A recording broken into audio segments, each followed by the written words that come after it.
Hi, so in today's YouTube Live, I'm going to talk about some common Pinterest mistakes. I'm going to give it a few seconds, let people come in if they're going to be watching, if you're watching the replay. Thank you so much. Let me know in the comments, what mistakes are you making on Pinterest? Are you new on Pinterest? Have you been on it for a while? Maybe right now the algorithm is like not in your favor. There are so many things that can happen. But in today's video, I'm going to give you some common mistakes that people make that I even made in the beginning, and it's totally normal. Pinterest is a search engine, but it also is a social media platform as well. And it's changed a lot, like from 2012 to where it is now, completely different. Even 2 years ago, it's very different. So social media sites change, and you just have to roll with the punches, adapt, and just keep going. And hopefully you don't give up doing it. So I'm just gonna wait a few more seconds, see if anyone's joined. Excited to hear some mistakes. Thank you. Yeah, these mistakes I'm gonna talk about 5 common mistakes that people make.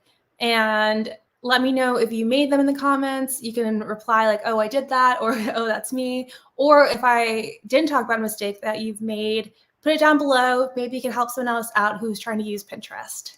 So now I'm going to go in and talk about the 5 common mistakes.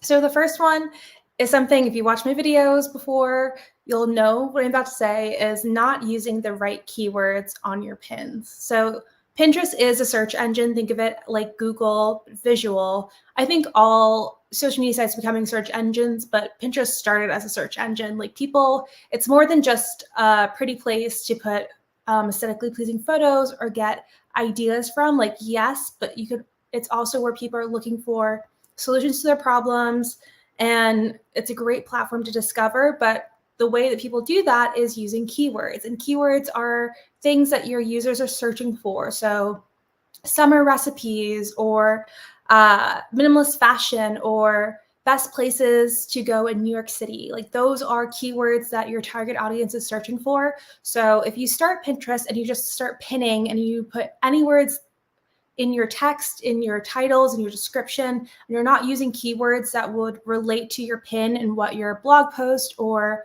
your product is about, it's going to be so much harder for your target audience to find your pins, and even for Pinterest to know what you're talking about. So that's something that I even made a mistake about when I first started using Pinterest. So have you done the mistake? If you have, no worries.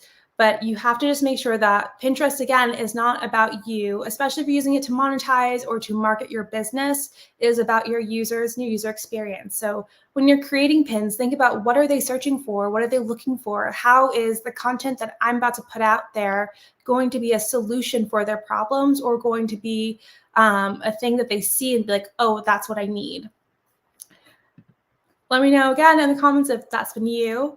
And the next one is another thing that I think is very funny, but like funny in the sense that I've done this, is boring text overlay, not using buzzwords. So with Pinterest being a search engine, you basically have to, if you're going to create pins, there are different types of pins: static photos, videos, carousels, whatever pin you decide to make, infographic.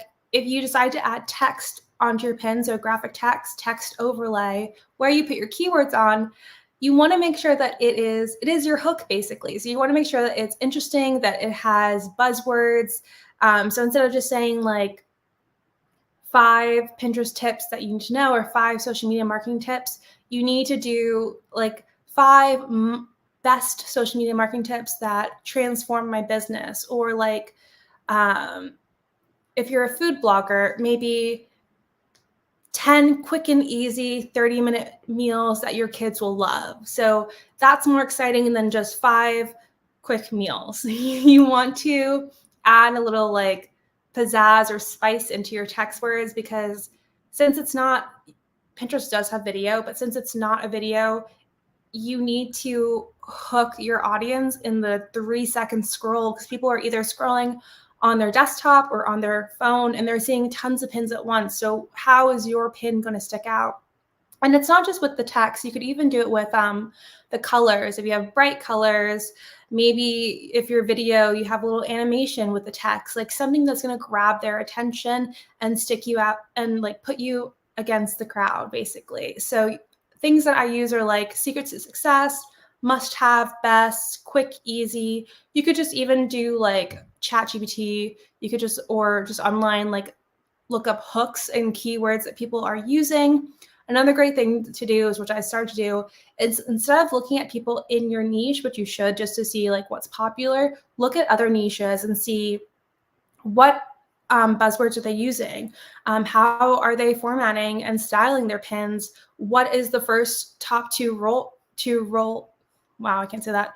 2 rows of Pinterest, and like what are people resonating with? What is the most popular? And see what keywords they're using, what colors they're using, and how are they sticking out against the crowd, basically. So make sure that you're using the right keywords, but you're not just putting keywords, you're also putting like buzzwords and other layers to your pins that'll help hook your audience in and make them want to click on your pins, because that's the goal. The whole point of Pinterest is that people see your pins, like them, click them, save them, and then click on your links to go to your website, your blog, your products, whatever it may be. But no one's going to do that if your pins are boring. And that's not even to be mean. Like my first pins that I created, they were not that great. I was still learning the platform, so it's totally normal. But you want to, even if it's not like a hook in the beginning, you want to just have a hook on your pins, especially if you have text or if they are video.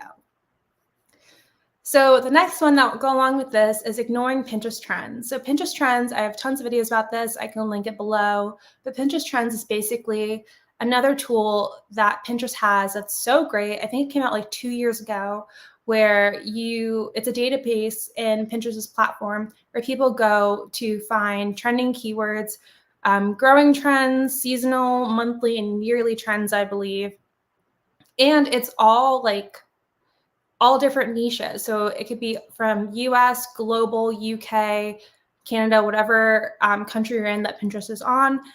You can find what is currently trending, and then you can plan your content about that. So especially if you're like a blogger, or if you're maybe even a content creator, or even like with, I guess, YouTube with content creation, you can say, oh, this is trending for this season in 3 months. You can create all your content on it to help you get some spike and more traffic, because yes, there's content that's evergreen, but you also want to find the trends. So if you're looking on Pinterest trends and there's a graph, I have more about this in another video, but if you're looking on Pinterest trends, you don't want to create a pin when it's like peaking. You want to create the pin like about 2-3 months before it peaks, because then it gives time for Pinterest to index your pins and more time for Pinterest to understand your pin and to push it out to your audience, so that when is the most, like say Mother's Day, you don't want to start creating pins Mother's Day that month or like the week before. You would want to do it 2 months before. Same thing with 4th of July or with Q4 and the holidays. You want to start pinning that stuff 3 months before, so you have more time to gain more traction. So think of Pinterest trends as your best friend and basically helping you understand what your target audience is looking for and what you should be pinning about. The next one is no consistency. So Pinterest is all about consistency. Basically, whatever that is for you, whether that's 5 pins a day, 1 pin a day, 10 pins a day, you just want to make sure that you're hitting that same number every day, and make sure that most of those pins are fresh pins. Fresh pins are pins that have never been seen before, because if you don't do that, Pinterest is not going to really push your content. And I know that can be hard sometimes. People are busy. You have your own lives, whether that's your business life and your personal life. It can be hard to stay on track of that. And that's why having a Pinterest manager, is great for that. But you want to be able, no problem. You want to be able to make sure that you have fresh content going out, whether that's with an outsource. You can use the Pinterest scheduler. I have a video about that. You can use a third-party site like Tailwind. There's so many different ways that you can plan your pins ahead, and it'll help you from missing a day. Because I remember when I first started Pinterest, just for myself, that I was like, oh, I'll just pin manually every single day. And there was days I missed or days I just forgot about, and you don't want to do that. So it's like with anything. If you had a blog or a YouTube schedule or Instagram, like they want to make sure that you're going to keep coming back so they can push your content. Because say you're on Pinterest and then you ghost for like months, and then you come back, it's not going to be like the same amount of impressions. Maybe for very few people, but most of the time you have to be consistent. You have to have fresh content, and they have to know that they can trust you so that they can constantly push out your pins. Let me know if you guys have any questions with that. Happy to explain. And then the last Pinterest mistake that a lot of people do is being too self-promotional. So I get it. You're on Pinterest, you want to promote your products, your blog, your brand, whatever, totally do that. But if you're a small business, a content creator, you also have to think of your audience. If they're going on your Pinterest profile and looking through it, and it's just promotion after promotion after promotion, how are they going to buy you if they don't even like or know you? So you have to have pins that are very for different parts of the marketing journey to like, know, and trust. So make sure that you have pins that, yes, promote your services or your products or your blogs or your newsletter or whatever, but also pins that are answering their questions, pins that give inspiration, and pins that will connect with your audience more. So just make sure that, yes, be promotional about your stuff because you need to market, but also give your audience like answers to their questions, a little bit of entertainment, to things they can connect with you for. So you can have a more like wholesome account basically, and that they're more likely to follow you, to save your pins, to trust you, trust the links you're sending them to, and keep coming back for more. And that's the most important thing, because what's the point of pinning if you're not getting any impressions, any saves, any outbound clicks, because people are not connecting with what you are putting out there. All right, that's all I have for my 5 Pinterest common mistakes. Let me know if any questions. Let me know if anything made sense or if you need more clarification. I'm happy to answer. I do have a blog post all about this. I'll go into more detail. I'll put that in my description below. And if you really like this video, the next video that you can watch is how to use Pinterest trends so you can start not making that mistake anymore. But I make videos every week, and that's all I have for now. Thank you guys so much for watching. I'll see you next time. Please like, comment, and subscribe. Bye.